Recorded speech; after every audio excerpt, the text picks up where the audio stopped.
है न्यूरॉन।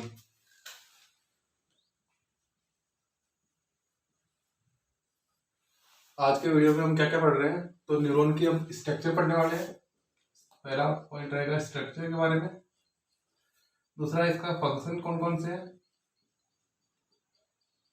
इसके बाद कौन कौन से टाइप के न्यूरॉन प्रेजेंट होते हैं बॉडी में। पहला उसमें से हम स्ट्रक्चर के अकॉर्डिंग क्लासिफिकेशन देखने वाले हैं और दूसरा फंक्शन के अकॉर्डिंग।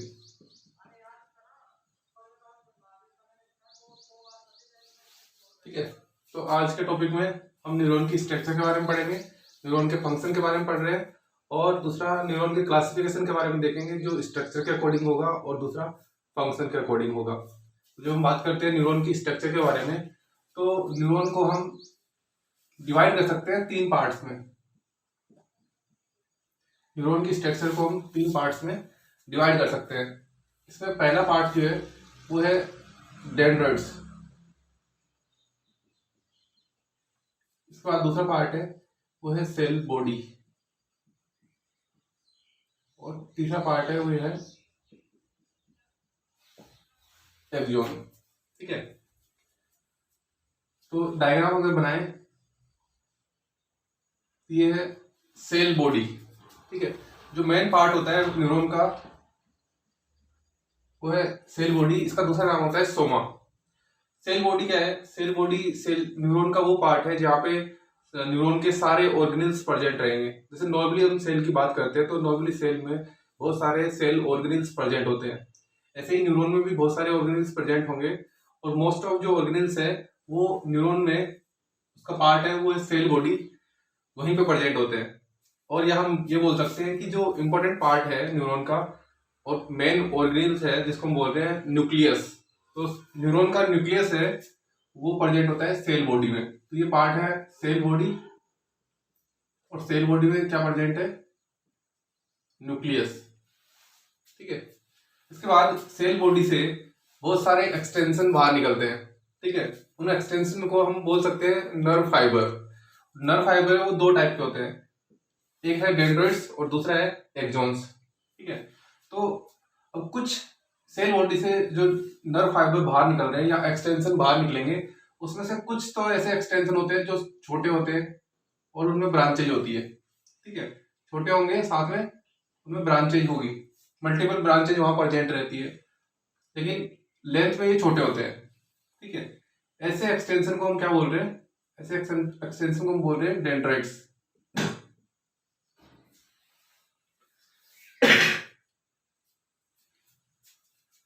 दूसरा कुछ एक्सटेंशन ऐसे होंगे जिनकी लेंथ है वो काफी ज्यादा होती है। ये लेंथ डिपेंड करती है कि ये कौन सी लोकेशन पे न्यूरॉन प्रेजेंट है। ये किसी भी ह्यूमन बॉडी से की साइज की हो सकती है, जितनी ह्यूमन की साइज होगी किसी भी इंडिविजुअल की लेंथ होगी। जैसे मेरी हाइट है तो मेरे अंदर लार्जेस्ट न्यूरॉन जो होगा वो मेरी हाइट से भी बड़ा हो सकता है, तो उतना ही लंबा एक्सॉन प्रेजेंट हो सकता है। तो वह एक्सटेंशन जो लेंथ में लंबे होते हैं, काफी लेंथी होते हैं, लेकिन इनमें ब्रांचेज है वो बहुत कम या फिर ना के बराबर होती है। इनमें ब्रांचेज बहुत ही कम देखने को मिलती है। ठीक है, तो इस एक्सटेंशन को हम बोल रहे हैं एक्सॉन। ठीक है, तो न्यूरॉन के हमने तीन पार्ट देखे, एक था सेल बॉडी। ठीक है, सोमेटिक पार्ट, सेल का वो पार्ट जहाँ पे सेल का न्यूक्लियस प्रेजेंट होगा और साथ में बहुत सारे ऑर्गेनेल्स प्रेजेंट होंगे, और मोस्टली लगभग सारे ऑर्गेनेल्स है वो कहाँ प्रेजेंट होंगे? सेल बॉडी में प्रेजेंट होंगे। हालांकि दूसरे पार्ट में भी जैसे एक्सॉन में भी सेल ऑर्गेनेल्स प्रेजेंट होंगे, लेकिन सारे प्रेजेंट नहीं होंगे। ठीक है, इसके बाद सेल बॉडी से दो तरीके के एक्सटेंशन बाहर निकलते हैं। एक एक्सटेंशन वो जो साइज में छोटे हैं, शॉर्ट है, लेकिन मल्टीपल ब्रांचेज उनमें प्रेजेंट है, मतलब short and branched nerve fibre को हम क्या बोल रहे हैं? डेंड्राइट्स। ठीक है, और दूसरा जो लेंथ ही है और साथ में अनब्रांच्ड है, ऐसे नर्व फाइबर को हम क्या बोल रहे हैं? एक्सॉन। तो ये है सेल बॉडी, दूसरा डायग्राम, ये है सेल बॉडी। ठीक है, शॉर्ट और ब्रांच्ड फाइबर होंगे उनको हम क्या बोल रहे हैं, डेंड्राइट्स। ठीक है, तो ये हो गए डेंड्राइट्स। ये है सेल बॉडी। सेल बॉडी में प्रेजेंट रहेगा न्यूक्लियस। ठीक है, लेकिन एक एक्सटेंशन होगा जो अनब्रांच्ड होगा और लेंथी होगा। ऐसे अनब्रांच्ड और लेंथी नर्व फाइबर को हम क्या बोल रहे हैं, एक्सोन। ठीक है, इसके बाद एक्सोन है वो इससे डिवाइड हो जाता है। ठीक है, एक्सोन जब डिवाइड होता है तो वो बनाता है एक्सोन टर्मिनल्स। एक्सोन टर्मिनल्स, और ये एक्सोन टर्मिनल्स है वो संख्या में ज्यादा हो सकते हैं, ये हजारों की संख्या में हो सकते हैं। ठीक है, एक्सोन टर्मिनल का जो लास्ट पार्ट होता है वो एक फुली हुई स्ट्रक्चर होता है, एक बल्ब जैसी स्ट्रक्चर होता है, जिसको हम बोलते हैं एंड बल्ब या टर्मिनल एंड बल्ब। ठीक है, तो मेजर 3 पार्ट है, डेंड्राइट्स, सेल बॉडी और एक्सोन। इसके अलावा सबसे पहले हम पढ़ रहे हैं डेंड्राइट्स। डेंड्राइट्स है वो शॉर्ट और अनब्रांच होते हैं। दूसरा ये क्या करते हैं, जैसे न्यूरॉन का काम होता है कि ये नर्व इंपल्स को एक पार्ट से रिसीव करते हैं और दूसरे पार्ट तक सेंड करते हैं। ठीक है, तो डेंड्राइट्स और सेल बॉडी का मेन फंक्शन होता है कि ये नर्व इंपल्स को या स्टिमुलस को रिसीव करते हैं। ठीक है, इसके बाद एक्सोन का काम होता है कि ये उसी नर्व इंपल्स और स्टिमुलस को एक्शन पोटेंशियल की फॉर्म में एक पार्ट से दूसरे पार्ट तक सेंड करने का काम करते हैं। तो जो रिसीवर पार्ट है न्यूरॉन का वो है आपके डेंड्राइट्स और सेल बॉडी। ठीक है, और जो ट्रांसपोर्टर पार्ट है वो है आपका, और सेंडर पार्ट जो है, एक होता है रिसीवर, एक होता है सेंडर और ट्रांसपोर्टर। तो एक्सोन पार्ट है वो इसका क्या है, सेंडर है, या इसको हम ट्रांसपोर्टर बोल सकते हैं, जो इंपल्स को एक पार्ट से दूसरे पार्ट तक सेंड करता है। इसके बाद सेल बॉडी में बहुत सारे सेल ऑर्गेनेल्स प्रेजेंट रहेंगे। सेल बॉडी के अंदर सबसे पहले रहेगा आपका न्यूक्लियस। इसके बाद दूसरा जो इंपॉर्टेंट पार्ट है वो है इसका, यहाँ पे राइबोसोम्स प्रेजेंट होंगे। तीसरा यहाँ पे एंडोप्लाज्मिक रेटिकुलम प्रेजेंट होगा। ठीक है, और जब राइबोसोम और एंडोप्लाज्मिक रेटिकुलम आपस में मिलते हैं तो बनता है rough endoplasmic reticulum. Rough endoplasmic reticulum. ठीक है, न्यूरॉन में इसी रफ एंडोप्लाज्मिक रेटिकुलम को बोला जाता है नीजल्स बॉडी। ठीक है, न्यूरॉन में इसी रफ एंडोप्लाज्मिक रेटिकुलम का नाम है नीजल्स बॉडी। और नीजल्स बॉडी का कलर है, ये होता है ग्रे कलर। ठीक है, इसके बाद न्यूक्लियस, राइबोसोम, एंडोप्लाज्मिक रेटिकुलम, इसके अलावा यहाँ पे प्रेजेंट रहेंगे माइटोकॉन्ड्रिया। माइटोकॉन्ड्रिया का आपको पता है क्या फंक्शन होता है, एटीपी का प्रोडक्शन। ठीक है, न्यूक्लियस का क्या फंक्शन है, राइबोसोम का फॉर्मेशन, और राइबोसोम का क्या फंक्शन है, प्रोटीन का फॉर्मेशन। ठीक है, माइटोकॉन्ड्रिया का फॉर्म है एटीपी का फॉर्मेशन। इसके अलावा गोल्जी बॉडी प्रेजेंट रहेगा, बहुत सारी सिक्रेटरी वेसिकल्स प्रेजेंट होती है।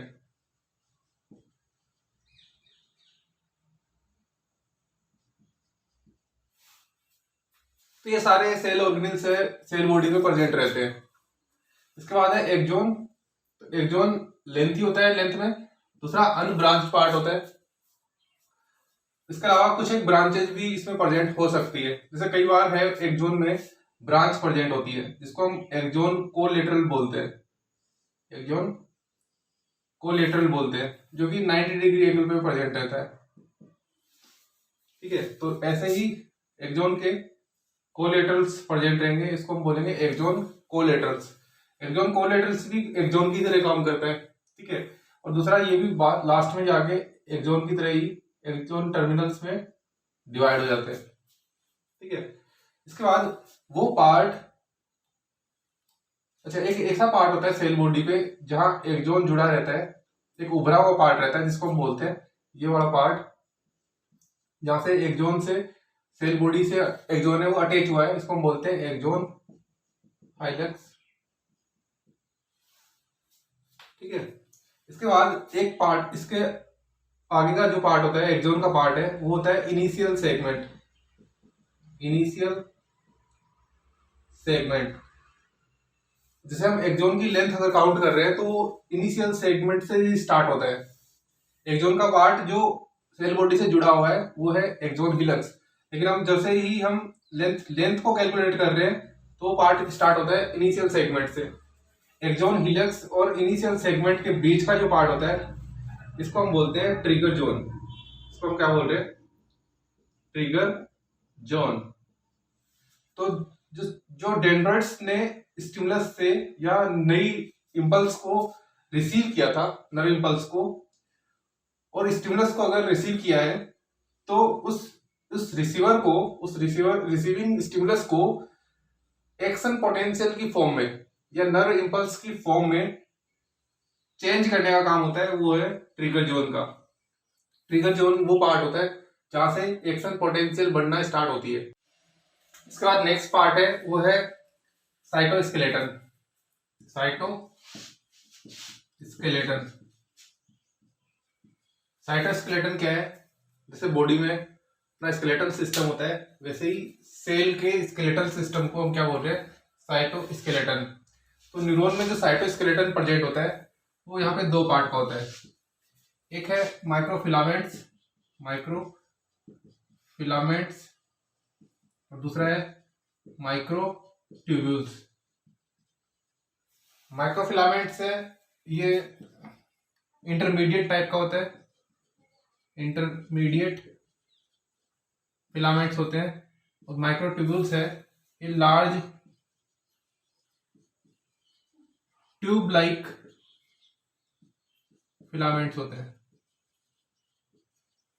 ये इंटरमीडिएट फिलामेंट्स है ये थ्रेड लाइक स्ट्रक्चर होती है, ठीक है।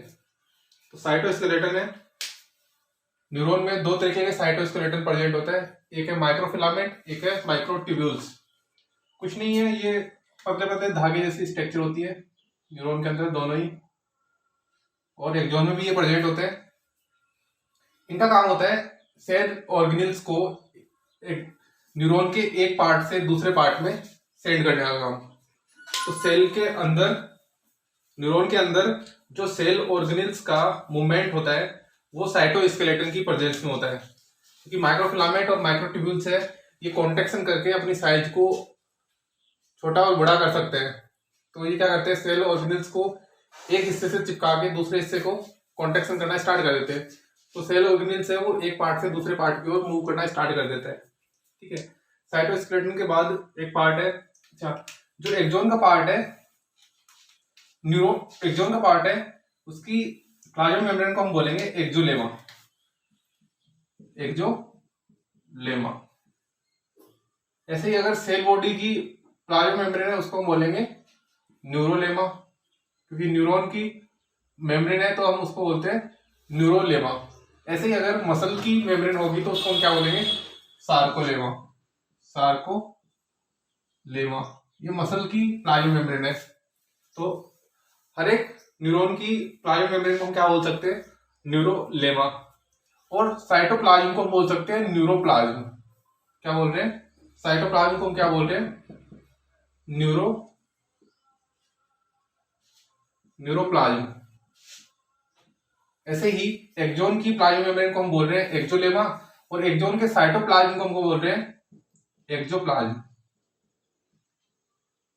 ठीक है। एक्सॉन का बाद में क्या होगा, ब्रांचेज बनना स्टार्ट होगी, उन ब्रांचेज को हम बोलेंगे एक्सॉन टर्मिनल्स।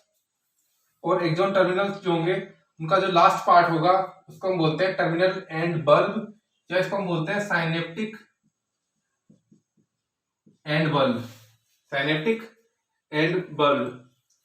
कई बार क्या होता है कि एंड बल्ब जैसी स्ट्रक्चर ना हो करके, जैसे इस तरीके से इसको हम लार्ज करके अगर देखें तो ये है एक्सॉन और ये है एक्सॉन टर्मिनल्स।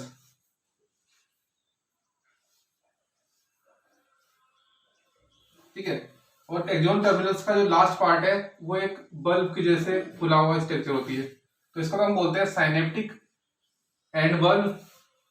लेकिन कई बार क्या होता है इस तरह की स्ट्रक्चर ना हो करके, जैसे मनकों की माला होती है, मल्टीपल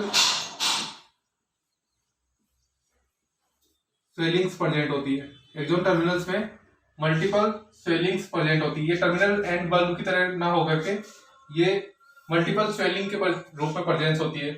इसको हम बोलते हैं वेरिकोसाइटिस, वेरिकोसाइटिस।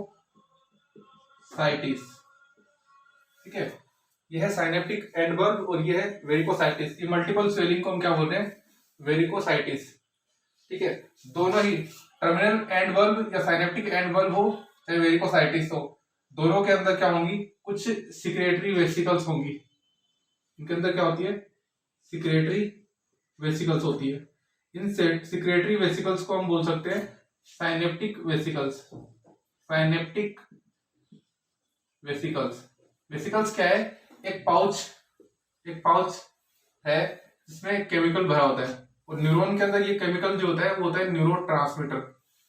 तो एक ऐसी मेम्ब्रेन बाउंड पाउच जिसमें न्यूरोट्रांसमीटर भरा हुआ है उसको हम क्या बोल रहे हैं, साइनेप्टिक वेसिकल्स। ये साइनेप्टिक एंड बल्ब में प्रेजेंट हो सकता है और वेरिकोसाइटिस दोनों के अंदर प्रेजेंट होता है। ठीक है, तो ये है न्यूरोट्रांसमीटर। न्यूरोट्रांसमीटर का फॉर्मेशन है वो सेल बॉडी से होता है और लास्ट पार्ट से भी होता है। अलग अलग न्यूरोट्रांसमीटर का फॉर्मेशन अलग अलग जगह पे होता है। इसके बाद है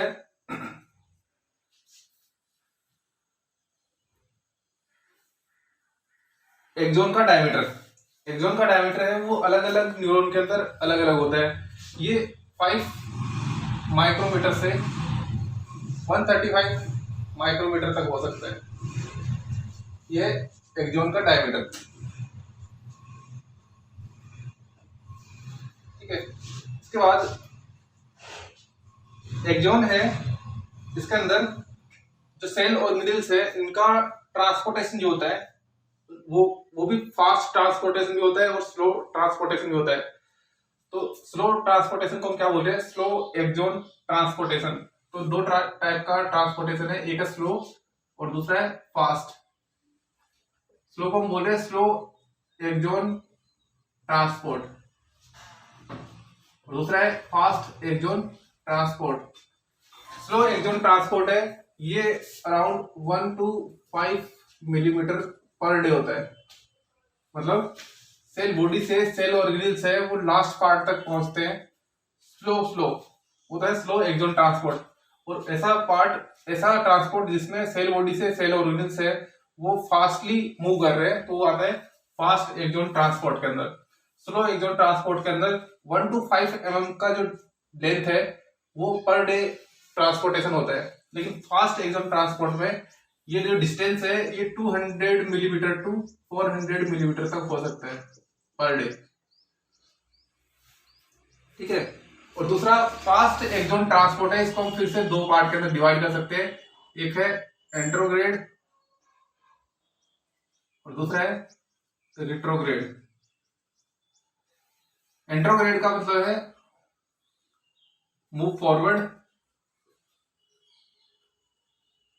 और रेट्रोग्रेड का मतलब है मूव बैकवर्ड। मींस एंट्रोग्रेड में जो मूवमेंट होगा और ऑर्गेनेल्स का या सब्सटेंस का वो cell body to terminal end तक होगा। ठीक है, और रेट्रोग्रेड में मूवमेंट जो होगा वो terminal end to cell body होगा।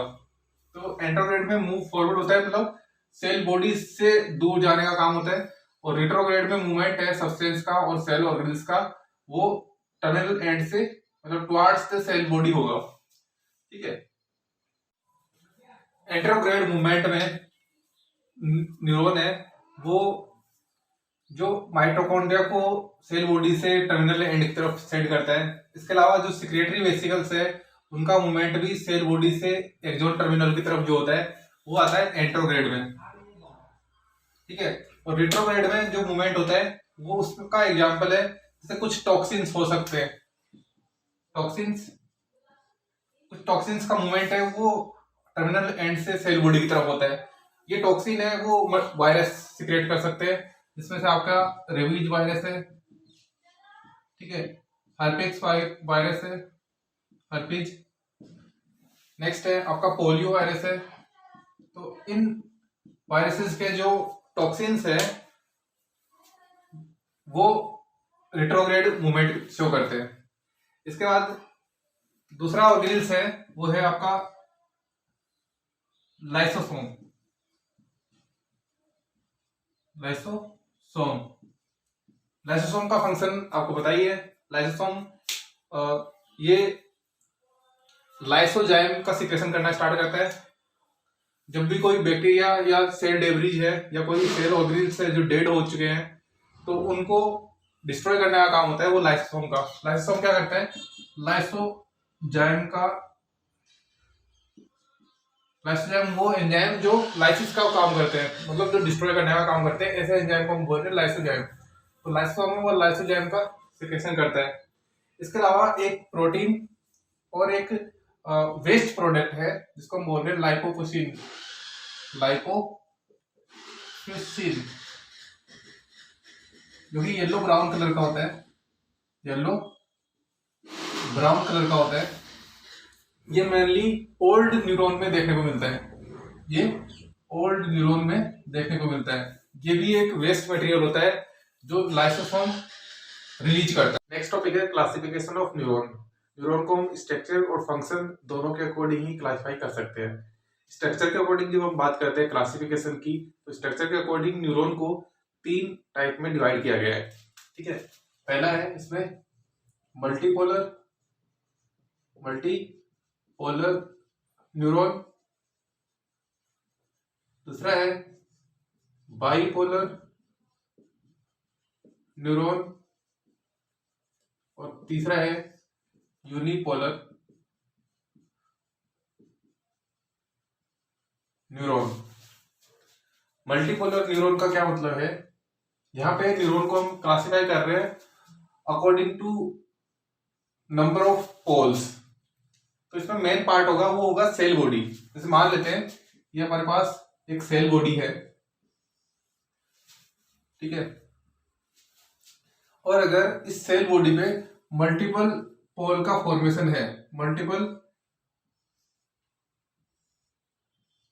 नर्व फाइबर है वो ओरिजिनेट हो रहे हैं सेल बॉडी से और मल्टीपल पोल का फॉर्मेशन हो रहा है, उन पोल में से ज्यादातर पोल जो होंगे वो शॉर्ट एंड ब्रांच्ड होंगे जिनको हम डेंड्राइट्स बोल रहे हैं, और एक पोल ऐसा होगा जो क्या कर रहा है, लॉन्ग होगा और अनब्रांच्ड होगा, जो एक्सॉन का फॉर्मेशन कर रहा है। तो ऐसे न्यूरॉन को हम क्या बोल रहे हैं, ऐसे न्यूरॉन जिसकी सेल बॉडी पे मल्टीपल पोल का फॉर्मेशन हो रहा है। तो जैसे इसका हम फिर से डायग्राम बनाए तो इस तरीके से एक सेल बॉडी पे मल्टीपल क्या है, पोल्स का फॉर्मेशन हुआ है। उनमें से ज्यादातर पोल्स होंगे वो तो डेंड्राइट्स का फॉर्मेशन करेंगे जो कि शॉर्ट एंड ब्रांच होंगे, और एक पोल ऐसा होगा जो लॉन्ग होगा, जिसका एक्सटेंशन लॉन्ग होगा, और दूसरा अनब्रांच्ड होगा जिसको हम एक्सॉन बोल रहे हैं, ठीक है। तो सेल बॉडी पे मल्टीपल पोल का फॉर्मेशन अगर हो रहा है तो ऐसे न्यूरॉन को हम क्या बोल रहे हैं, मल्टीपोलर न्यूरॉन। ज्यादातर ऐसे न्यूरॉन है वो कहाँ प्रेजेंट होते हैं, तो वो सेंट्रल नर्वस सिस्टम के पार्ट में ज्यादातर प्रेजेंट रहते हैं। सेंट्रल नर्वस सिस्टम का मतलब है या तो वो ब्रेन में होंगे ज्यादातर या फिर होंगे स्पाइनल कॉर्ड में। ब्रेन और स्पाइनल कॉर्ड के अलावा मल्टीपोलर न्यूरॉन है वो सारे आपके जो मोटर न्यूरॉन होते हैं, मोटर न्यूरॉन, वो सारे कैसे होते हैं, मल्टीपोलर न्यूरॉन होते हैं। इसके बाद आता है बाइपोलर न्यूरॉन। बाइपोलर न्यूरॉन का क्या मतलब है कि सेल बॉडी होगा, जैसे ये सेल बॉडी है, इस पे 2 पोल का फॉर्मेशन होगा, एक ये पोल का फॉर्मेशन हुआ, एक ये पोल का फॉर्मेशन हुआ, ठीक है। तो सेल बॉडी पे यहाँ पे क्या होंगे, दो बाई का मतलब दो पोलर, दो पोल का फॉर्मेशन होगा। एक पोल है वो क्या बनाएगा, वो डेंड्राइट्स बनाएगा। एक पोल क्या बनाएगा, एक्सोन बनाएगा। तो डेंड्राइट्स पोल होगा, उसमें सबसे पहले एक डेंड्राइट बाहर आएगा, उसके बाद उसके मल्टीपल ब्रांचेस का फॉर्मेशन होगा। ठीक है, जो मल्टीपल डेंड्राइट्स का फॉर्मेशन करेगा। तो जो सेल बॉडी से ओरिजिनेशन है डेंड्राइट का, वो एक ही पोल से होगा, लेकिन उसी एक पोल से बाद में मल्टीपल डेंड्राइट्स का फॉर्मेशन होता है। ठीक है, तो यहाँ डेंड्राइट्स की संख्या है वो एक रहेगी। ठीक है, और दूसरा दूसरा पोल जो होगा वो रहेगा एक एक्सोन। ठीक है, ये एक्सोन लॉन्ग होगा और अनब्रांच्ड होगा। पहला था उसमें मल्टीपल पोल का फॉर्मेशन था, जिसमें एक्सोन की संख्या थी वो एक थी, और डेंड्राइट्स थे वो मोर देन वन थे, इसलिए मल्टीपोलर था। यहाँ पे एक डेंड्राइट है, एक ही एक्सोन है, तो दो पोल का फॉर्मेशन है, इसलिए इसको हम क्या बोल रहे हैं, बाइपोलर न्यूरॉन बोल रहे हैं। बाइपोलर न्यूरॉन है ये आपके कुछ सेंसरी ऑर्गन में और कुछ ब्रेन के पार्ट में प्रेजेंट रहते हैं। जैसे आपका आई का पार्ट है, आई आपका सेंसरी ऑर्गन है, वहां पे बाइपोलर न्यूरॉन प्रेजेंट रहते हैं। इसके अलावा ईयर भी एक सेंसरी ऑर्गन है, वहां पे भी बाइपोलर न्यूरॉन है वो प्रेजेंट रहता है। इसके अलावा ब्रेन का एक पार्ट जो ओल्फैक्टरी फंक्शन कर रहा है,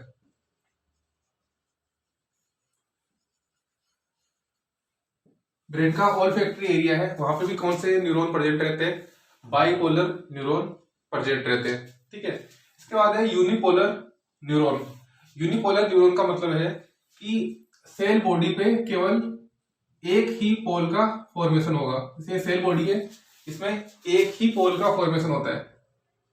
ठीक है, उसी एक पोल से क्या होगा, दो पार्ट इसमें डिवाइड होंगे।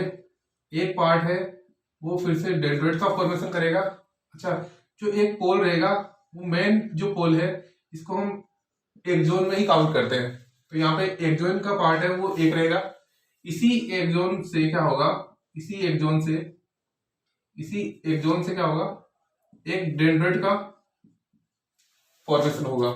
तो यहाँ पे डेंड्राइट्स की संख्या है वो 0 रहेगी और एक्सोन है वो एक रहेगा, क्योंकि मेन जो पार्ट है यहाँ पे सेल बॉडी से जो ओरिजिनेट हुआ है एक्सटेंशन, वो यहाँ एक्सोन रहेगा। ठीक है, तो मेन पार्ट है वो एक्सोन है, एक्सटेंशन है वो पोल है वो एक्सोन ही है। डेंड्राइट्स यहाँ पे 0 रहेंगे, क्योंकि सेल बॉडी से डेंड्राइट्स का ओरिजिन नहीं हुआ है। डेंड्राइट्स का ओरिजिन हुआ है वो एक्सोन से हुआ है, तो डेंड्राइट की संख्या यहाँ पे 0 रहेगी, एक्सोन यहाँ पे एक रहेगा। एक पोल होने की वजह से इसको हम क्या बोल रहे हैं, यूनिपोलर न्यूरॉन बोल रहे हैं। फिर इसी पार्ट से, डेंड्राइट्स के पार्ट से मल्टीपल डेंड्राइट्स का फॉर्मेशन होगा। ठीक है, तो ऐसे न्यूरॉन की स्ट्रक्चर जिसमें केवल एक ही पोल का फॉर्मेशन हुआ है, ऐसे न्यूरॉन को हम क्या बोल रहे हैं, यूनिपोलर न्यूरॉन। और यूनिपोलर न्यूरॉन को सूडो यूनिपोलर न्यूरॉन भी बोला जाता है। सूडो यूनिपोलर न्यूरॉन भी बोला जाता है, क्योंकि देखने में इसके अंदर क्या लग रहा है, दो पोल का फॉर्मेशन हुआ है। ठीक है, तो इनको सूडो यूनिपोलर भी बोला जाता है। और जितनी भी सेंसरी नर्व होती है, जितनी भी सेंसरी नर्व है, उनका जो स्टार्टिंग पार्ट है जिसको हम बोल रहे हैं सेंसरी रिसेप्टर, सेंसरी रिसेप्टर, वो सारे सारे सेंसरी रिसेप्टर हैं वो यूनिपोलर न्यूरॉन से ही बने होते हैं। तो स्किन में जैसे हम टच है, प्रेशर, वाइब्रेशन, जितने भी सेंसरी पार्ट होते हैं स्किन से या अलग अलग अलग सेंसरी ऑर्गन से, तो सेंसरी इंफॉर्मेशन सेंड की जाती है। वो सेंसरी इंफॉर्मेशन जिन सेंसरी रिसेप्टर के द्वारा रिसीव की जाती है, वो सेंसरी रिसेप्टर है वो यूनिपोलर न्यूरॉन का ही पार्ट होते हैं। ठीक है, तो ये है यूनिपोलर न्यूरॉन। तो स्ट्रक्चर के अकॉर्डिंग हम न्यूरॉन को इन 3 क्लासिफिकेशन में डिवाइड कर सकते हैं। पहला मैंने क्या बताया, मल्टीपोलर न्यूरॉन, मल्टीपल एक्सटेंशन होंगे जिनमें से एक एक्सोन होगा, बाकी सारे मोर देन वन है वो डेंड्राइट्स होंगे। बाइपोलर में 1 डेंड्राइट एंड 1 एक्सोन होता है, और यूनिपोलर में डेंड्राइट्स की संख्या 0 है और एक्सोन है वो 1 होता है।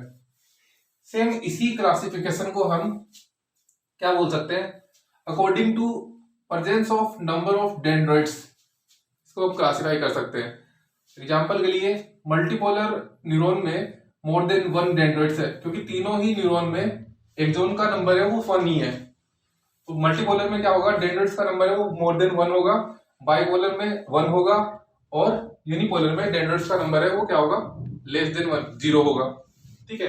इसके अलावा एक और टाइप का न्यूरॉन भी प्रेजेंट होता है जिनको हम क्या बोलते हैं, an axonic neuron.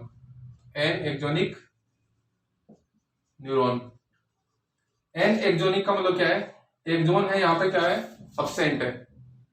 Absent axon अगर है, एन एक्सोन का मतलब है अब्सेंट एक्सोन। तो ऐसा न्यूरॉन जिसमें एक्सोन ही अब्सेंट है, ऐसे न्यूरॉन को हम क्या बोलेंगे, एन एक्सोनिक न्यूरॉन। जैसे एग्जांपल के लिए ये एक न्यूरॉन है जिसकी सेल बॉडी है और उस पर मल्टीपल एक्सटेंशन बने हुए हैं, जो सारे के सारे क्या है, डेंड्राइट्स ही है। सारे सारे क्या है, डेंड्राइट्स ही है। ऐसे न्यूरॉन को हम क्या बोल रहे हैं, an axonic neuron.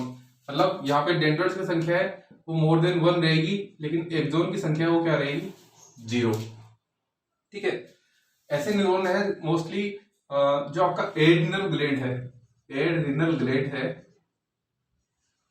Adrenal gland के मेडुला पार्ट में प्रेजेंट रहते हैं, मेडुला पार्ट में प्रेजेंट होते हैं। ठीक है। इसके अलावा 2 और न्यूरॉन होते हैं जो जिनको हम स्ट्रक्चर के अकॉर्डिंग क्लासिफाई कर सकते हैं। इसमें नेक्स्ट आता है वो है 5th नंबर, वो है पुरकिंजे सेल। पुरकिंजे सेल और पुरकिंजे न्यूरॉन। ठीक है। पुरकिंजे न्यूरॉन में भी क्या होता है, ये भी बाइपोलर न्यूरॉन की तरह ही होता है एक तरीके से। इसमें भी सेल बॉडी है, एक एक्सोन का फॉर्मेशन होता है, ठीक है, एक ही डेंड्राइट्स का फॉर्मेशन होता है, और डेंड्राइट्स उसके बाद क्या करता है, मल्टीपल ब्रांचेज का फॉर्मेशन करता है और पुरकिंजे फाइबर जैसी स्ट्रक्चर का फॉर्मेशन करता है।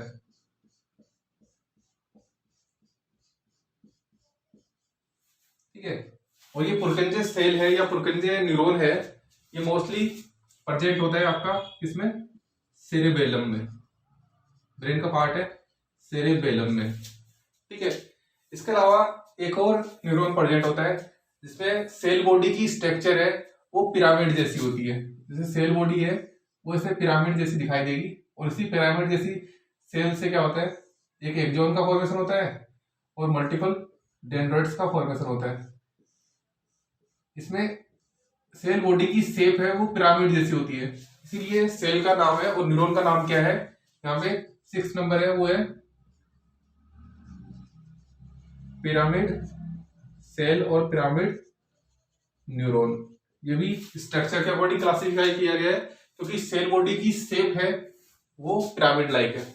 ऐसी सेल पिरामिड न्यूरॉन है वो ज्यादातर प्रेजेंट होते हैं सेरेब्रम में, सेरेब्रम में। और सेरेब्रम का कौन सा part, cortex part. Cerebral cortex में पिरामिड सेल प्रेजेंट होती है।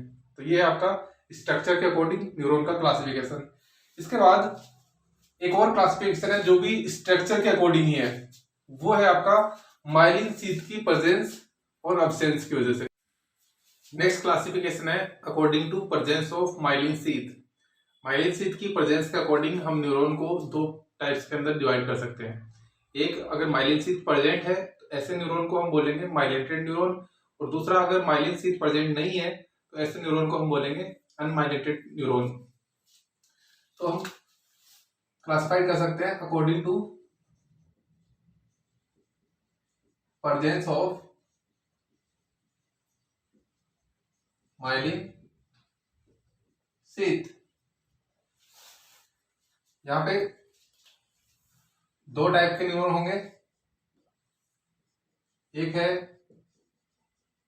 माइलिनेटेड न्यूरॉन और दूसरा है अनमाइलिनेटेड न्यूरॉन। सबसे पहले हमें पता होना चाहिए माइलिन शीथ का फॉर्मेशन कैसे होता है, और माइलिन शीथ के फॉर्मेशन होने की प्रोसेस को हम बोलते हैं myelination. Myelination means a process by which myelin sheath are formed around the axon of neuron, so it is called myelination. अब माइलिनेशन कैसे होता है, तो उससे पहले हमें पता होना चाहिए कि माइलिनेशन की प्रोसेस है वो कौन कौन सी दो सेल करती है। एक सेल है वो सेंट्रल नर्वस सिस्टम में प्रेजेंट होती है और दूसरी है वो पेरिफेरल नर्वस सिस्टम में प्रेजेंट होती है जो माइलिनेशन का काम कर रही है। सेंट्रल नर्वस सिस्टम के अंदर माइलिनेशन का काम है वो आपकी ओलिगो डेंड्रोसाइट सेल कर रही है, और पेरिफेरल नर्वस सिस्टम के अंदर माइलिन शीथ का फॉर्मेशन है वो आपकी स्वान सेल कर रही है। ठीक है, तो जैसे हम बात करें माइलिन शीथ के फॉर्मेशन की, तो जैसे इन दोनों में से कोई भी एक सेल को हम लेते हैं एग्जांपल के लिए, जैसे ये एक स्वान सेल है। ठीक है, इस स्वान सेल को हम क्या करें, प्रेस कर दे और इसका एक पेपर जैसा बना दे। ठीक है, स्वान सेल को हमने क्या किया, प्रेस करके एक पेपर जैसा बना दिया। सारा का सारा साइटोप्लाज्म और न्यूक्लियस है वो एक कॉर्नर में आ गए और ये पूरा पेपर की तरह बन गई है। अब हमने इस पेपर को क्या किया, एक्सॉन के चारों तरफ रोल करना स्टार्ट कर दिया। ठीक है, जैसे जैसे हम रोल करना स्टार्ट करेंगे, ये एक्सॉन है, इसके चारों तरफ क्या होगा, माइलिन, इसके चारों तरफ क्या कर रहे हैं हम स्वान सेल को रोल करना स्टार्ट कर रहे हैं। तो जब मल्टीपल लेयर्स का फॉर्मेशन हो जाएगा इस एक्सॉन के चारों तरफ,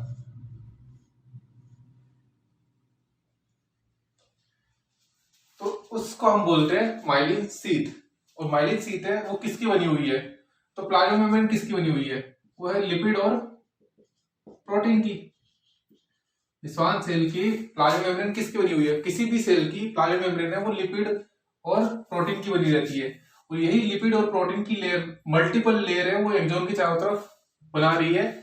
और जो पार्ट बन रहा है, जो मल्टीपल 100 लेयर बन रही है, 100 और मोर देन 100 लेयर्स का फॉर्मेशन है स्वान सेल की प्लाज्मा मेम्ब्रेन के, उसको हम क्या बोल रहे हैं, उसको हम बोल रहे हैं माइलिन शीथ, जो कि मल्टीपल लेयर्स होती है प्लाज्मा मेम्ब्रेन की। और वो किसकी बनी होती है, वो लिपिड और प्रोटीन की बनी होती है।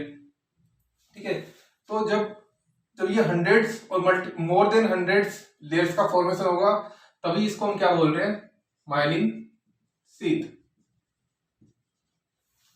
जैसे एग्जाम्पल के लिए, अगर एक स्वान सेल ने एक्सॉन की तरफ चारों तरफ लेयर का फॉर्मेशन किया लेकिन केवल एक ही लेयर का फॉर्मेशन किया है, यहाँ पे मल्टीपल लेयर का फॉर्मेशन नहीं हुआ है, तो ऐसे एक्सॉन को हम बोलेंगे अनमाइलिनेटेड न्यूरॉन। मींस अगर सिंगल लेयर का फॉर्मेशन हुआ है तो वो माइलिन शीथ का फॉर्मेशन नहीं कर रहा है, ऐसे न्यूरॉन को हम बोलेंगे अनमाइलिनेटेड न्यूरॉन। और मान लेते हैं एक एक्सॉन ऐसा है जिसमें स्वान सेल है ही नहीं, तो ऐसी सिचुएशन में ऐसे एक्सॉन को हम बोलेंगे डी माइलिनेटेड न्यूरॉन। तो न्यूरॉन यहाँ पे एक है माइलिनेटेड न्यूरॉन, दूसरा है अनमाइलिनेटेड न्यूरॉन और तीसरा है डीमाइलिनेटेड न्यूरॉन। ठीक है, अब दोनों सेंट्रल सिस्टम के अंदर माइलिन शीथ का फॉर्मेशन कर रहा है ओलिगोडेंड्रोसाइट्स और पेरिफेरल के अंदर कर रहा है स्वान सेल। ठीक है, दोनों में डिफरेंस क्या है, तो ओलिगोडेंड्रोसाइट सेल है वो मल्टीपल एक्सॉन को एक ही ओलिगोडेंड्रोसाइट्स क्या कर सकती है, माइलिन शीथ का फॉर्मेशन कर सकती है। एक ही ओलिगोडेंड्रोसाइट सेल ने क्या किया, मल्टीपल एक्सॉन को माइलिन शीथ प्रोवाइड करने का काम किया। ठीक है, लेकिन पेरिफेरल सिस्टम में जो स्वान सेल है वो क्या कर रही है, वो मल्टीपल स्वान सेल है वो एक ही एक्सॉन को, ये एक्सॉन है, ये बहुत सारी स्वान सेल ने क्या किया, माइलिन शीथ का फॉर्मेशन किया है। ठीक है, जैसे यहाँ पे 4 स्वान सेल ने एक ही एक्सॉन को माइलिनेशन प्रोवाइड करने का काम किया, तो ये मेन डिफरेंस है।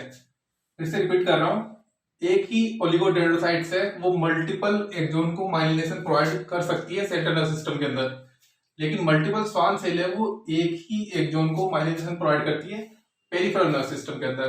और जब वो पेरिफेरल नर्वस सिस्टम के अंदर मल्टीपल स्वान सेल एक ही एक्सॉन को माइलिनेशन प्रोवाइड करती है, तो उन माइलिनेशन के बीच का जो गैप होता है उस गैप को हम बोल रहे हैं node of Ranvier. Node of Ranvier, इसीलिए माइलिनेटेड न्यूरॉन है वो फास्ट काम करते हैं as compared to unmyelinated neuron. Unmyelinated neuron और डीमाइलिनेटेड न्यूरॉन के अंदर क्या होता है, कंडक्शन है वो कंटिन्यूअस कंडक्शन होता है, नर्व इंपल्स है। जैसे एग्जांपल के लिए ये एक न्यूरॉन है, ये दूसरा न्यूरॉन है, ठीक है। एक न्यूरॉन है जो कि अनमाइलिनेटेड है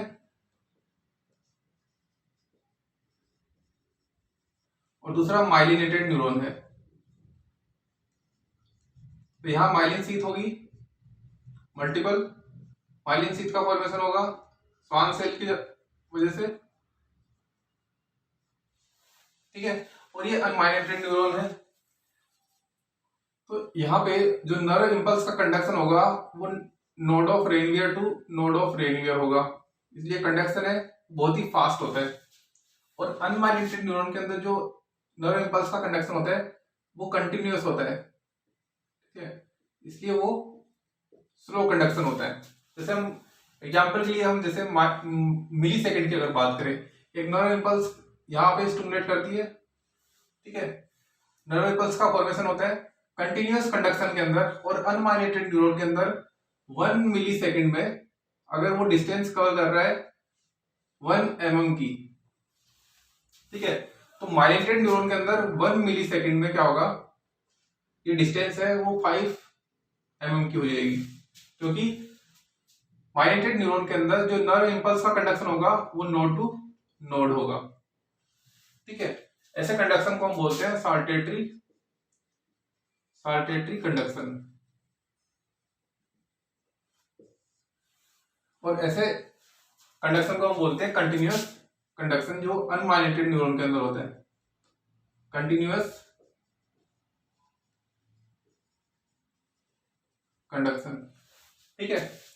माइलिनेशन के अंदर एक और पॉइंट रह गया है, वो ये कि जब स्वान सेल माइलिनेशन का फॉर्मेशन करती है तो ये माइलिन शीथ का जो फॉर्मेशन करती है वो अराउंड 1 mm साइज की होती है, 1 mm साइज की होती है, 1 मिलीमीटर साइज की होती है।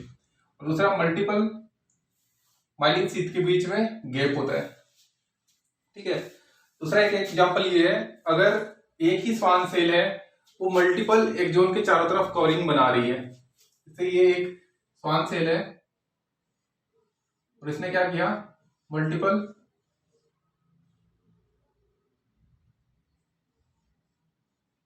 एक्सोन, ये एक्सोन का कट सेक्शन है और ये स्वान सेल, ठीक है। और ये इसको एक्सोन को कवर कर पा रही है पूरी तरीके से, लेकिन इसने मल्टीपल लेयर का फॉर्मेशन नहीं किया है। तो ऐसी स्वान सेल जो मल्टीपल एक्सोन को, या भले ओलिगोडेंड्रोसाइट सेल हो, अगर वो मल्टीपल लेयर का फॉर्मेशन नहीं कर पा रही है तो, और अगर एक ही कवरिंग कर पा रही है, तो ऐसे एक्सोन को और ऐसे एक्सोन वाले न्यूरॉन को हम अनमाइलिनेटेड न्यूरॉन ही बोलते हैं।